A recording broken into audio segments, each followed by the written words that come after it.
ABC News 4 at 6 starts now. I want to see justice for him more than anything because I knew him. He was a wonderful little boy. A potential break in a 30-year-old cold case. The one thing bringing renewed hope to a Berkeley County family tonight. But first, all new at 6. Tonight, the man police say killed an 11-year-old Danish tourist in July of 2018 is back in jail. Court records show Jeffrey Wakefield may have his bond revoked after a failed drug test. Ann Emerson broke this story. She spoke to a forensic toxicologist to find out what was found in Wakefield's system. Ann? According to court records, Wakefield tested positive for cocaine just 1 month after being released from jail on a $300,000 bond.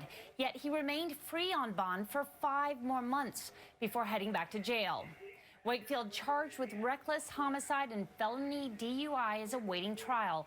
That's after Charleston police say Wakefield drove through an intersection and onto a downtown sidewalk where he hit Selma Akil with his SUV.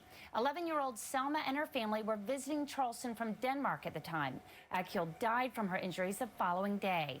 In March of this year, Wakefield was released on bond with conditions that included GPS monitoring and a drug patch.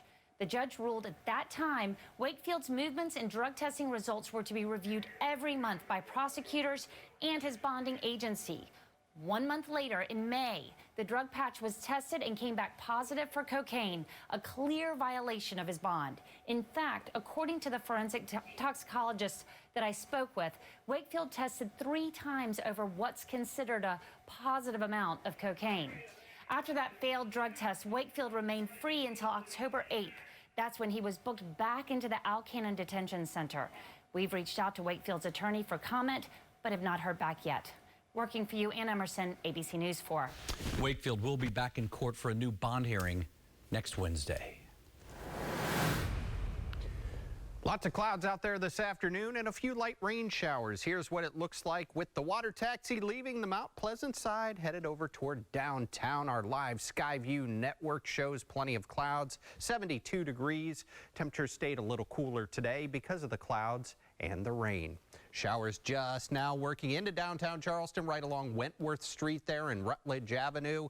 This will continue to push on over toward Mount Pleasant, Daniel Island, so some light showers in the area. The heaviest of the rain right here around Seabrook Island. This will continue to move right over Seabrook and head up toward Kiowa within the next several minutes.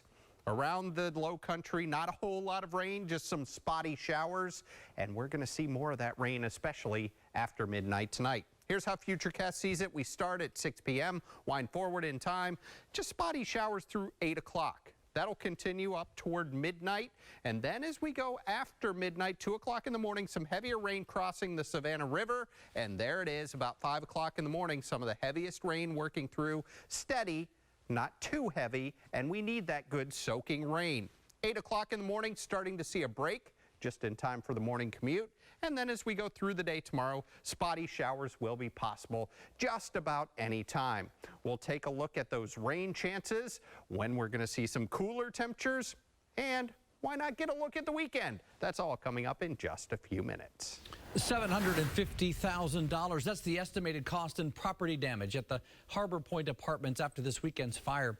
Fire officials say their investigation is complete, but the cause of the fire is undetermined right now.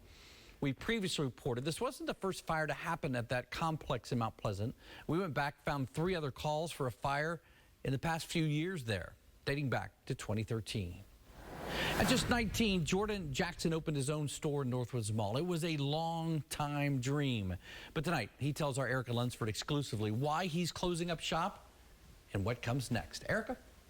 Birch & Penn has only been open for a year, but the owner says this isn't a goodbye. He considers it more of a hello. Being a business owner is not for the faint-hearted. Those 13 hours, oh my gosh, like now, ooh.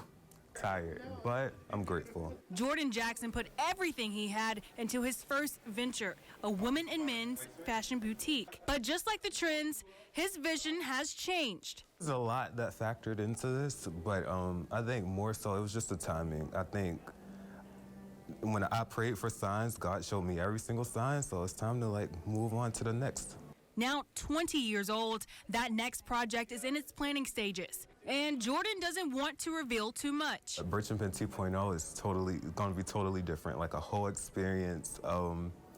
I don't really want to go too deep in that, but soon. It's going to take anywhere from a few months to a year for that. During his 11 months as a store owner, Jordan has received awards and recognition. This year has been amazing. I was just talking to like so many people about that. It's like so much happened this year, and I can't even remember half of the stuff that happened.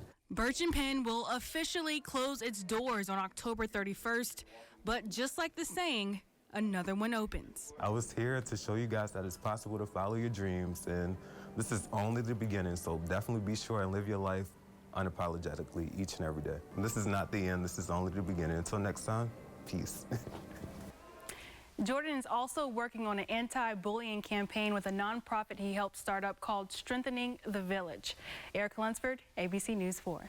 All right, great stuff. Happening right now, Charleston County School District Board of Trustees hearing from parents.